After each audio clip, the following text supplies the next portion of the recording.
दोस्तों, मैं आपको आज जो बताने जा रहा हूं वो सुनकर आपके होश उड़ जाएंगे, क्योंकि जो षड्यंत्र अभी भारत के प्रधानमंत्री नरेंद्र मोदी के खिलाफ रचा जा रहा है वो अब तक का सबसे बड़ा है। यह कहानी केवल राजनीति की नहीं है, यह कहानी है डीप स्टेट की, उन ताकतों की जो न भारत को मजबूत होते देख सकती हैं, न भारत के बाजार को अपने हाथ से निकलने देना चाहती है। कई लोग कहते हैं मुख्यमंत्री रहते हुए भी मोदी को हटाने की कोशिश हुई, लेकिन प्रधानमंत्री बनने के बाद से ये हमले और ज्यादा बढ़ गए और अब हालत यह है कि इस साजिश में कई देश शामिल हो चुके हैं। सोशल मीडिया पर चर्चा है, जैसे बांग्लादेश में डीप स्टेट ने शेख हसीना को हटाया, वैसा ही खेल भारत में मोदी के खिलाफ खेला जा रहा है। डीप स्टेट जिसमें CIA शामिल है, वो विदेशी कंपनियां शामिल हैं जो भारत के बाजार पर कब्जा चाहती हैं। और हैरानी की बात, अमेरिकी राष्ट्रपति डोनाल्ड ट्रंप भी इस खेल का हिस्सा बताए जा रहे हैं। सवाल यह है, क्यों डीप स्टेट चाहता है कि मोदी जाएं? क्यों भारतीय विपक्ष ट्रंप की भाषा बोलने लगा है? क्या भारत में भी बांग्लादेश जैसा बवाल खड़ा होने वाला है? दोस्तों, ये डीप स्टेट भारत को आर्थिक, सांस्कृतिक, व्यापारिक और सैन्य रूप से बढ़ता हुआ नहीं देख सकता। ये चाहते हैं कि भारत के बाजार पर अमेरिकी कंपनियों का कब्जा हो और हमारी संस्कृति को तोड़ने के लिए फर्जी फेमिनिस्ट, कुछ NGOs, कुछ छद्म इतिहासकार और दिखावटी इन्फ्लुएंसर्स की पूरी फौज खड़ी कर दी गई है। लेकिन भारत बदल चुका है।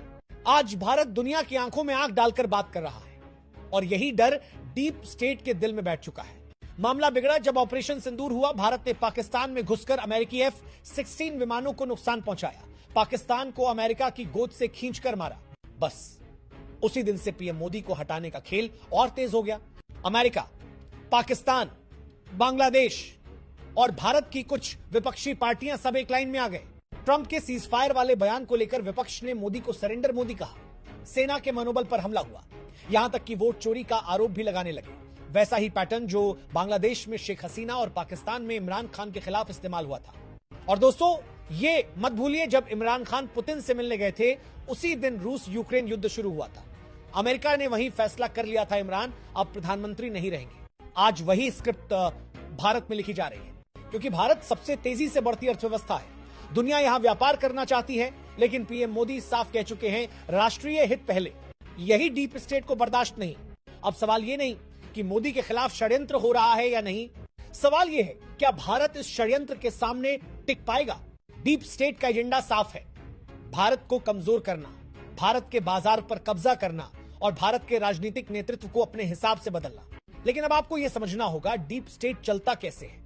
यह सीधे सीधे हमला नहीं करता, ये आपकी ही धरती पर आपकी ही राजनीति और आपके ही मीडिया को अपने हथियार की तरह इस्तेमाल करता है। सबसे पहले वो विपक्षी पार्टियों को नैरेटिव देता है, फिर इंटरनेशनल मीडिया उसी नैरेटिव को उठाकर ग्लोबल लेवल पर फैलाता है, और तीसरा सोशल मीडिया पर हजारों बॉट अकाउंट्स उस नैरेटिव को हर वक्त घुमाते हैं ताकि आपको लगे अरे सब यही बोल रहे हैं तो सच ही होगा।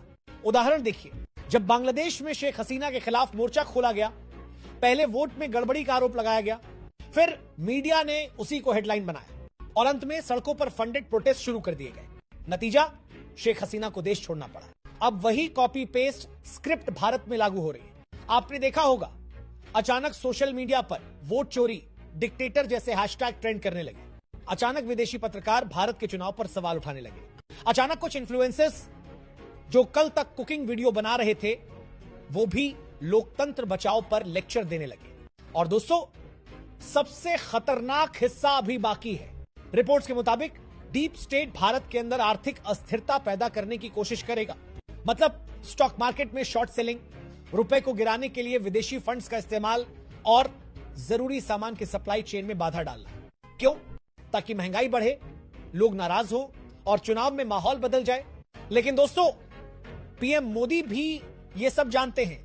उन्होंने खुद कहा था, मैं जानता हूं कि व्यक्तिगत रूप से मुझे बड़ी कीमत चुकानी पड़ेगी, लेकिन मैं इसके लिए तैयार हूं। और अब खेल अगले लेवल पर जाने वाला है। सूत्र बताते हैं डीप स्टेट अगले 6 महीनों में भारत के खिलाफ एक मल्टी फ्रंट अटैक प्लान कर रहा है। राजनीतिक मोर्चा, आर्थिक मोर्चा, सांस्कृतिक मोर्चा और मीडिया मोर्चा सब एक साथ। सवाल है, क्या भारत इसके लिए तैयार है? और क्या हम ये लड़ाई सिर्फ दूर बैठकर देख सकते हैं या अब हमें भी मैदान में उतरना होगा?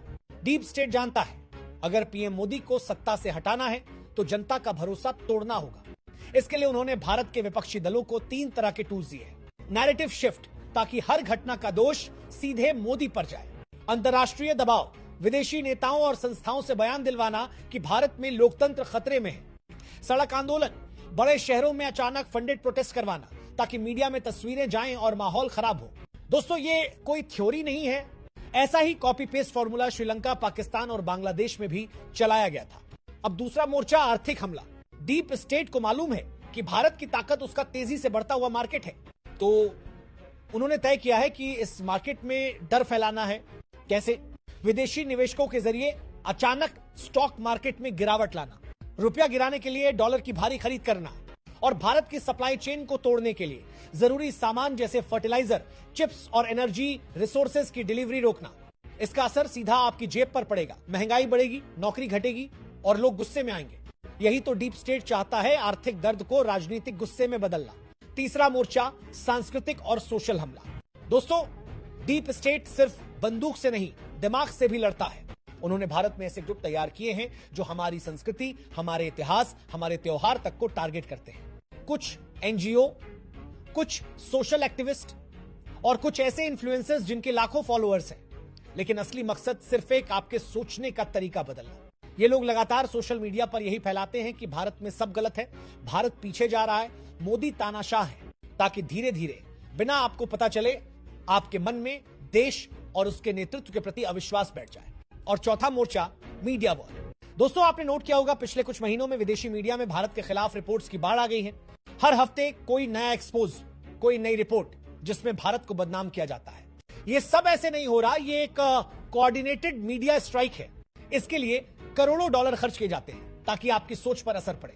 अब सबसे बड़ा सवाल, कौन है ये लोग जो डीप स्टेट का नैरेटिव भारत में चला रहे हैं? सूत्रों के मुताबिक इसमें शामिल हैं कुछ बड़े पत्रकार जिनके इंटरव्यू हमेशा विदेशी चैनल्स पर दिखते हैं, कुछ थिंक टैंक के मेंबर्स जो वॉशिंगटन और लंदन के कॉन्फ्रेंस में भारत को लेकर नेगेटिव प्रेजेंटेशन देते हैं, और कुछ रिटायर्ड ब्यूरोक्रेट्स जो अपने इंटरनल नेटवर्क का इस्तेमाल करके अंतरराष्ट्रीय लॉबी को फीड करते हैं। दोस्तों, ये वही लोग हैं जिनका इस्तेमाल बांग्लादेश में शेख हसीना को गिराने के लिए किया गया था और पाकिस्तान में इमरान खान को सत्ता से हटाने के लिए भी। लेकिन फर्क यह है, भारत सिर्फ 14 करोड़ लोगों का देश नहीं है, इसके भारत 140 करोड़ लोगों का देश है। और अगर यह प्लान यहां काम कर गया तो पूरी दुनिया में डीप स्टेट का दबदबा और बढ़ जाएगा। दोस्तों, सवाल यह है, क्या हम ये लड़ाई सिर्फ देखते रहेंगे या हम तैयार रहेंगे?